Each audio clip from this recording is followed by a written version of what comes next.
इनको इंसर्ट किए थे कि भाई क्यों शराबबंदी करना है, क्या करना है, कितना लोगों की हानि है कि नहीं है, कुछ नहीं, जवाब ही नहीं दे रहे हैं क्योंकि रिसर्च नाम का वर्ड तो कभी सीखे नहीं है।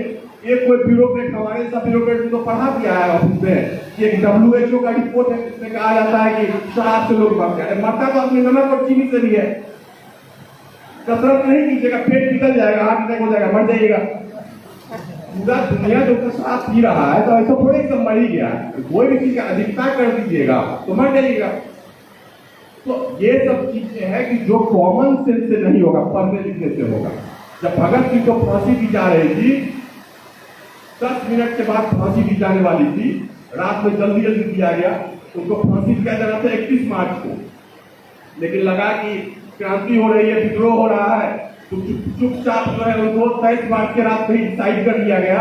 वायसराय ने कहा कि 23 मार्च की रात में ही इसको फांसी दे दो, क्योंकि जब इसकी लाश बाहर निकलेगी तब वो आंदोलन हो जाएगा। उस समय भगत सिंह की लोकप्रियता गांधी जी से भी ज्यादा थी 1921 में। जवाहरलाल नेहरू और सुभाष चंद्र बोस ने किताब में लिखा।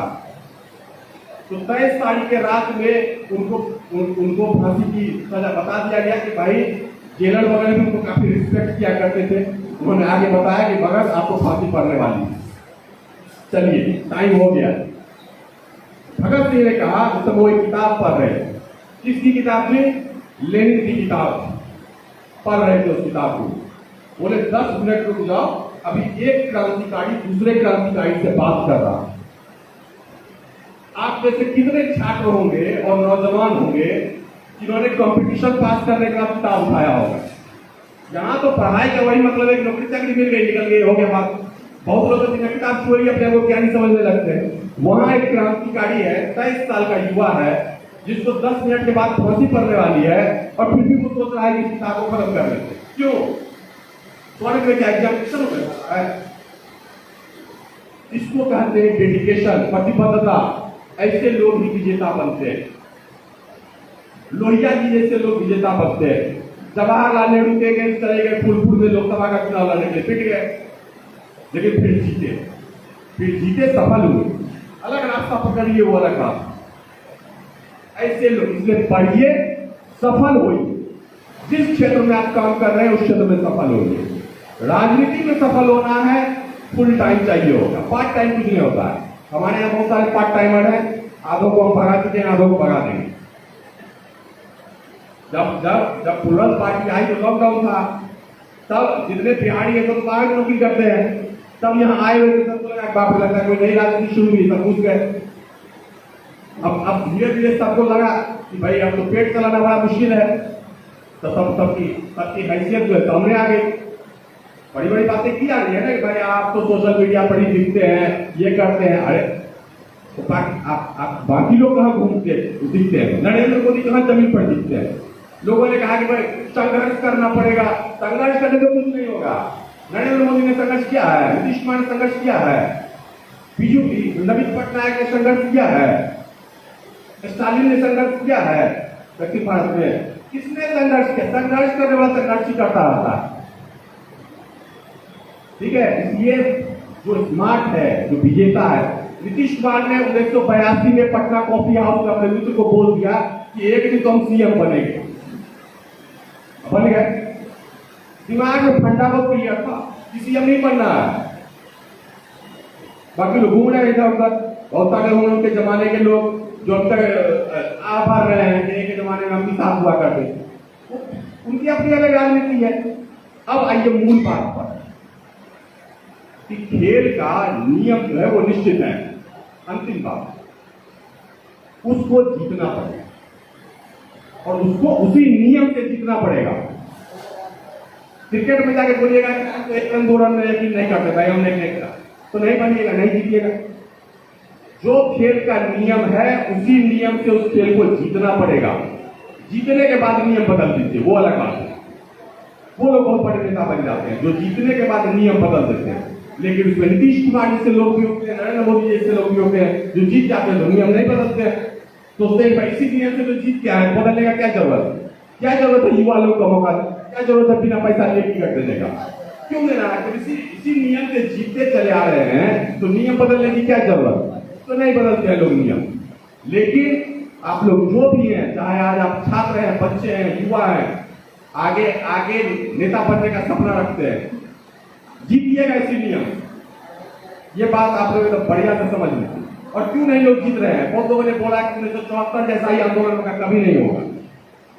अपने आप को शुतुरमुर्ग की तरह जमीन में अपना सिर फंसा के मत रखिए, कोई आंदोलन नहीं होगा। हो गया आंदोलन जितना हो रहा, ये बात अच्छे से समझ लेना। अब के युग में कोई आंदोलन करने वाला नहीं। अब जाके धरना दीजिए, 5 आदमी नहीं आएगा ढंग से। समय बदल गया, और समय इसलिए बदल गया है कि भारत भी विकसित हो रहा है, तेजी से आगे बढ़ रहा है, समाज बदल रहा है, पूरी दुनिया बदल रही है। अब क्रांति होती भी है तो सोशल मीडिया पे होती है। अभी तुर्की में, देश का नाम सुना होगा आप लोगों ने, टर्की में अभी एक बहुत बड़ी क्रांति हुई, सिर्फ सोशल मीडिया से हुई। क्योंकि लोग बस फुर्सत नहीं, रोक कि डंडा कौन खाएगा। अब शरीर वैसा नहीं रहा लोग का डंडा खाने वाला। गांधी जी के जमाने में लोग डंडा खा लेते थे।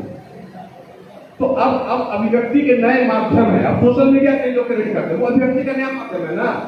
महात्मा गांधी जब इस देश में आए थे तो लोग एलिट पॉलिटिक्स होता था। महात्मा गांधी ने नया नया प्रेस आया था तो अखबार निकालना शुरू किया, यंग इंडिया, हरिजन, तो अखबारों की राजनीति शुरू हुई। उस समय भी लोगों ने कहा कि अखबार मिलने से कहीं राजनीति होता है, ज्ञापन देना पड़ेगा, मेमोरेंडम देना पड़ेगा। वही हाल सोशल मीडिया का है। अब लगता है कि अब अखबार में छप जाएंगे तभी राजनीति है, अखबार में छपेंगे नहीं। मैडम को हमने बताया हुआ है, हम लोग भी सीएम ऑफिस में यही काम करते थे, सेंसर करते रहते थे। अब तो जानकारी नहीं है, बहुत सारे लोगों को जानकारी नहीं है चीज का कि पढ़ते पीछे क्या चलते रहता है। हम लोग यहाँ पर जो है वो आदर्शात्मक बात करते रहते हैं कि आदर्शवादी बातें कि ऐसा होगा वैसा होगा। वहां पर एक पूरा तंत्र जो है वो काम कर रहा है, वहां पर एक पूरा तंत्र काम कर रहा है जो हर दिन आपको रोकता, चाहे वो नीतीश जी की ताकत है या मोदी जी की ताकत है, हर दिन वो आपको रोकता है। वो सिस्टम क्या है? जैसे उन्होंने हमें सेंसर कर दिया है, भाई पुलराज पार्टी का खबर या पुष्पा प्रिया चौधरी की खबर अखबार में नहीं आई तो नहीं आती है। सब कुत्ते वीडियो की आती है ना जी, सब लोग नोटिस करते होंगे। छोटा छोटा अखबार आता है, पुष्पा प्रिया चौधरी का न्यूज अखबार में देखे हैं? नहीं देखे। क्यों नहीं आता? आज यहाँ कार्यक्रम बड़ा अखबार में आएगा नहीं आएगा? बड़ा खबर बना के भेजिएगा, पटना का संपादक बोलेगा कि नहीं छोड़ दो। यहाँ का ब्यूरो चीफ चाहेगा कि छप जाएगा, नहीं छपेगा। सिस्टम है, उसके पीछे एक आइडिया है, छपेगा। नीतीश जी चाहेंगे 3-4 महीने के बाद निकल जाएंगे तो छपेगा, अभी नहीं छपेगा। वो हम अभी बोल रहे हैं। क्यों? अब इलेक्शन जो है वो संघर्ष से नहीं जीता जाता है। एक पश्चिम का मॉडल आयोजित हुआ है, वेस्टर्न इलेक्शनिंग मॉडल है, इसमें बहुत पैसा वाला मॉडल है। वो यहाँ पर 200-300 करोड़ रुपया चाय पर चर्चा कराने वाले लोगों को दिया जाता है। 500 करोड़ रुपया हायर कीजिए, वो मैंने एक पॉलिटिकल मैनेजर को हायर कीजिए, वो बहुत सारे लोगों को हायर करेगा, सब जगह लोग बूथ पे जाके काम करेंगे, बड़ा बड़ा होर्डिंग विज्ञापन आएगा, अखबार में फुल पेज विज्ञापन आएगा, ये सब आएगा, तब जाकर अब राजनीति उसी से भौकाल बनता है और उसी से वोट आता है। बाकी साथी लोग है ही, चुनाव लड़े ही हैं, संघर्ष जमीन पर जाके देखे ही होंगे, टिक नहीं पाएंगे। तो जीतना पड़ेगा उसी नियम से, चाहे वो पैसा जो है आपका क्राउड फंड। वेस्टर्न में क्या होता है, अमेरिका में क्या होता है, क्राउड फंडिंग से पैसा लाया जाता है। वही पॉलिटिशियन माना जाता है सही पॉलिटिशियन जो कि जनता से चंदा लेकर के आ सकता है। वहां जनता के चंदा पर चुनाव होता है या ब्लैक मनी से चुनाव होता है, अंतर यही है। लेकिन वही मॉडल है और उसी मॉडल से चुनाव लोग लड़ रहे थे दुनिया में और जीत रहे हैं, उसी मॉडल से जीतना पड़ेगा और वो हम लोग करेंगे, जीतेंगे। यही सब मुझे कहने थे। और छात्र और युवा का ये मंच है, तो गर्मी है तो गर्म बात सुनने के लिए भी तैयार रहना। सच्ची बातें बहुत कड़वी होती, वो आपको पसंद आए ना आए, आप बैठे निकल जाए, उससे फर्क नहीं पड़ेगा, हाशिए पे आ जाएंगे। अगर मेरे स्ट्रीम में आना है तो सीधा सोचना पड़ेगा, सीधा सोचना पड़ेगा कि सामने वाला बंदा कैसे जीत रहा है और इसको कैसे हराया जा सकता है, उसी के नियम से उसको कैसे हराया जा सकता है। नहीं तो बातें ऐसे ही चलेगी, ऐसे ही ऑडिटोरियम में ये बातें रहेगी और रह जाएंगी। 40 साल 50 साल से यही चीजें हो रही है। आप लोग का बहुत बहुत मैंने समय लिया, आप लोग का बहुत बहुत धन्यवाद। बहुत बहुत धन्यवाद। आपके विचार सराहनीय हैं। हर पहलू पर हम विचार करेंगे, हर पहलू पे हम आपका आदर्श को मानेंगे। सच्चाई है जो अगर हम संगठन बनाए हैं तो संगठन में लर्न टू लीड हमने हमारी मेमोरेंडम में है, हमारी संविधान में है जो लर्न टू लीड और लीडरशिप डेवलपमेंट। लीडरशिप डेवलपमेंट का मतलब ये नहीं जो आपको मैं पैसा देकर के मुखिया बना दूंगा और विधायक बना दूंगा। लीडरशिप का मतलब है कि आपको मैं ट्रेंड करके राजनीति के बारे में भी, संविधान के बारे में भी और समाज के बारे में भी पढ़ाऊंगा, चाहे वो पत्रिका के माध्यम से हो या हमारे कार्यक्रम के माध्यम से हो या व्यक्तिगत माध्यम से हो। मैं आपको तैयार भी करूंगा, उसके बाद मैं राजनीति में आपको भेजूंगा और आपकी इच्छा होगी तो आप राजनीति में जाएंगे। मैं एजुकेशन की बात करूं, छात्र को राजनीति में क्यों दिलचस्पी लेनी चाहिए। मैं अभी वर्तमान की बात करता हूँ। डॉक्टर भीमराव अम्बेडकर यूनिवर्सिटी मुजफ्फरपुर में है। 3 वर्ष हो गए और प्रथम वर्ष का पार्ट 1 का फॉर्म अभी तक नहीं भराया है। काफी छात्र लोग जानते होंगे हैं। इसलिए राजनीति में छात्रों को आंदोलन की जरूरत होती है, लेकिन वह समय कुछ और था, आजादी के समय की आंदोलन, अब की समय की कुछ और आंदोलन है। इसलिए अब की समय की आंदोलन को हमें समझना है, जगाना है। कितने साथी हैं जो संविधान को जानते हैं, IAS IPS बनते हैं, ठीक है, उनको पढ़ते हैं, बहुत सारे लोग हैं जो पढ़ते हैं, लेकिन नॉर्मल जो ग्रेजुएशन करते हैं, बैंकिंग सेक्टर में जाते हैं, रेलवे में जानते हैं, क्या वो संविधान कभी पढ़े हैं? एक चैप्टर संविधान का एक भी अध्याय पढ़े हैं? नहीं पढ़े हैं। आप जाइए गांव में, थाना प्रभारी आपको बगैर, अरे यहाँ तक तो एप्लीकेशन पे अरेस्ट करते हैं, आपको पता ही नहीं है कि कानून हमारा क्या कहता है, हमें कब अरेस्ट करना चाहिए और हम कब कानून के गुनाहगार हैं, हमें ये पता ही नहीं है। हम संगठन के माध्यम से संविधान के उस सभी धारा को समाज तक पहुंचाएंगे, चाहे वो पत्र पत्रिका के माध्यम से हो या स्कूल के माध्यम से हो। हम संविधान जन जन तक पहुंचाने का काम करेंगे, हम संविधान से भी अवगत कराएंगे। और हम अब आप लोगों के बीच इस संगठन के राष्ट्रीय अध्यक्ष और हमारे साथी, हमारे प्रेरणा स्रोत प्रियंजन ठाकुर जी को बुलाना चाहेंगे। आप अपनी संगठन के बारे में क्यों बनाए, आप 2 शब्द कहेंगे, तत्पश्चात हमारे मुख्य अतिथि पुष्पप्रिया चौधरी जी कहेंगे, उसके बाद हम लोग समापन करेंगे। आप लोगों ने यहाँ आए और इतने धैर्यता से बैठे, इसलिए हम आभार व्यक्त करते हैं। और यही तो क्रांति है, हमें और क्रांति की जरूरत कहाँ है। 3 घंटे से हमारी भाषण सुन रहे हैं, इससे बड़ा क्रांति और क्या हो सकता है। इतने बिजी समय में हमारे साथ बैठे हैं, इससे बड़ा क्रांति मैंने समझता हूँ जो होने वाला है। और आगे यह कारवा बढ़ेगी और विचार के साथ अगर आज आए हैं आप यहाँ पर पटना से चल के, तो हमारे विचार को समझे इसलिए आप आए, हमारे आदर्श को समझे, हमारी तरीका, और हम आपके साथ इसलिए मन साझा किए। हम आपको इसीलिए बुलाएं ताकि आपकी अनुभव को हमें देना है और उस अनुभव से सकारात्मक विचारधारा से हमें चलना है। इसलिए हम यह कार्यक्रम में आप ही को आमंत्रित क्यों किए। हम तो मंत्री को भी आमंत्रित कर सकते थे, विधायक जी को भी आमंत्रित कर सकते थे, आपको क्यों किए? इसके पीछे बहुत सारे चीज है। हम और भी कार्यक्रम करेंगे और गांव-गांव तक जाएंगे, यूनिवर्सिटी तक जाएंगे और पूरी सकारात्मक। मैं आपको विश्वास दिलाता हूं, मेरे एक भी छात्र को, मेरे एक भी साथी को लाठी खाने की जरूरत नहीं पड़ेगी, मैं यह विश्वास दिलाता हूं। प्रियंजन ठाकुर जी, आप आए और अपने विचार को रखें, जो आपने इस संगठन को क्यों बनाया। इसके बाद हमारे मुख्य अतिथि जी बोलेंगे।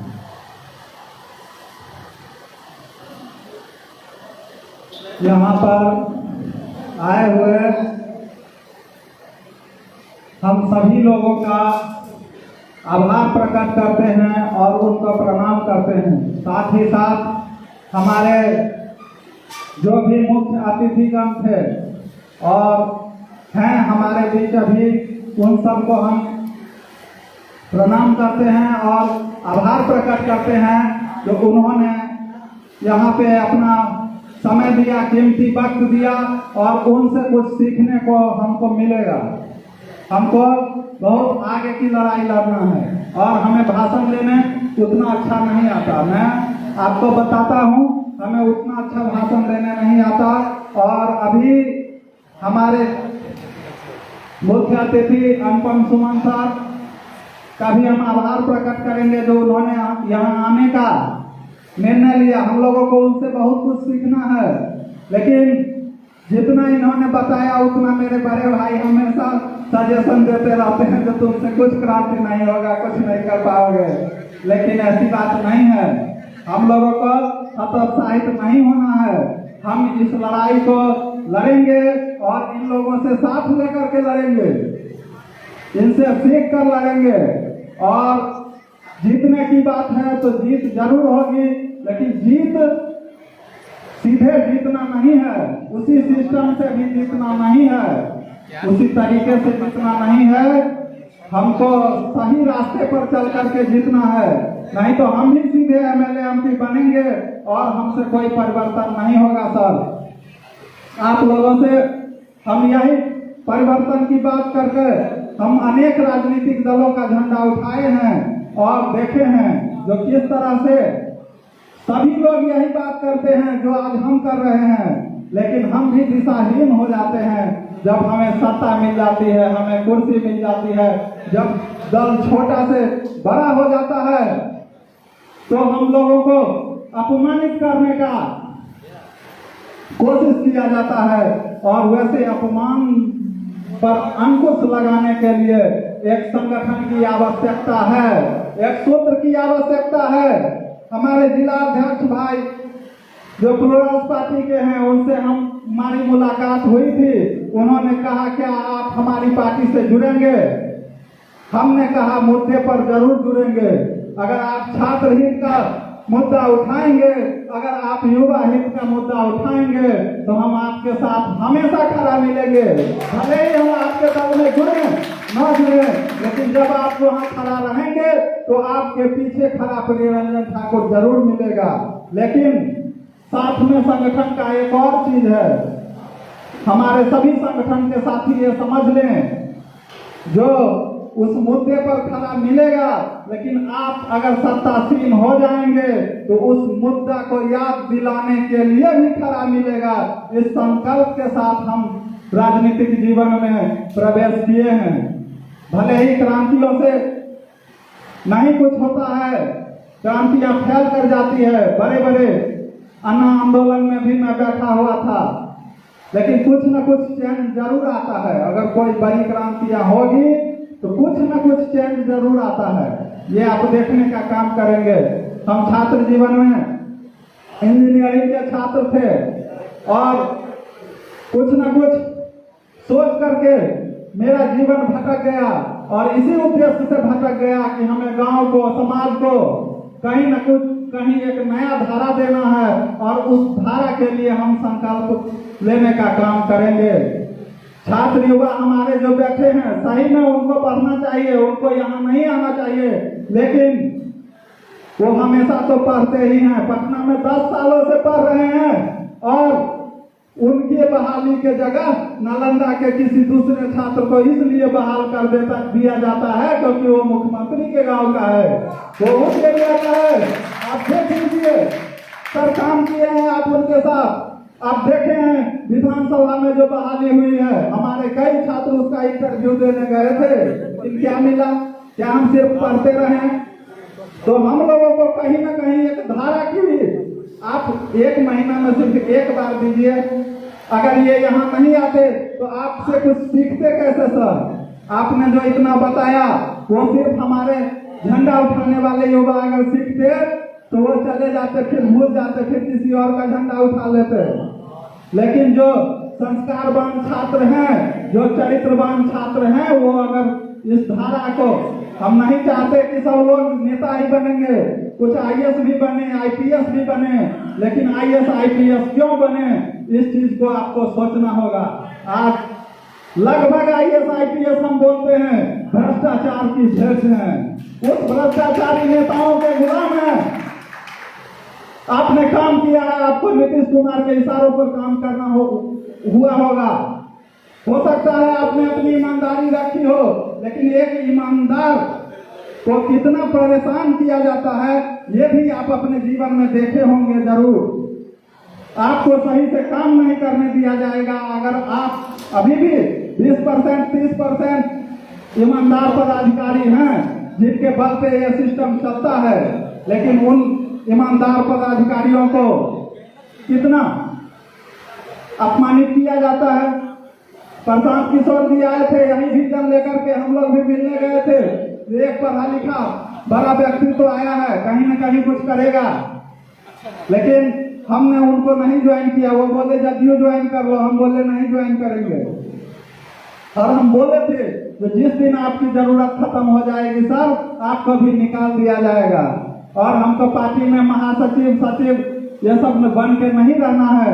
और कभी संकल्प था जो एमएलए एमपी बन के चेंज करें, लेकिन एमएलए एमपी बनने से भी चेंज नहीं होगा। एमएलए एमपी बन जाएंगे और हम तो देखे हैं बहुतों को बनते हुए।